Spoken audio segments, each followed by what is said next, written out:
కేదార్నాథ్లో 6 ప్యాసింజర్తో takeoff అయిన helicopter ఉన్నట్టుండి గాల్లో గిరగిరా తిరిగిపోయింది. చాలా సేపటి వరకు అలా గాల్లో గింగిరాలు కొట్టింది. అందులో ఉన్న ప్రయాణికులు ప్రాణాలు గుప్పిట్లో పెట్టుకుని కూర్చున్నారు.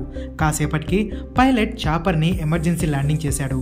సాంకేతిక లోపం కారణంగా ఈ ప్రమాదం జరిగినట్లు అధికారులు వెల్లడించారు. కేదార్నాథ్ హెలిప్యాడ్ నుంచి 100 మీటర్ల దూరంలో ఎమర్జెన్సీ ల్యాండింగ్ అయింది. పైలట్తో పాటు 6 ప్రయాణికులు సురక్షితంగానే ఉన్నారు. అయితే హెలికాప్టర్ గాల్లో చక్కర్లు కొట్టిన వీడియో ప్రస్తుతం సోషల్ మీడియాలో వైరల్గా మారింది.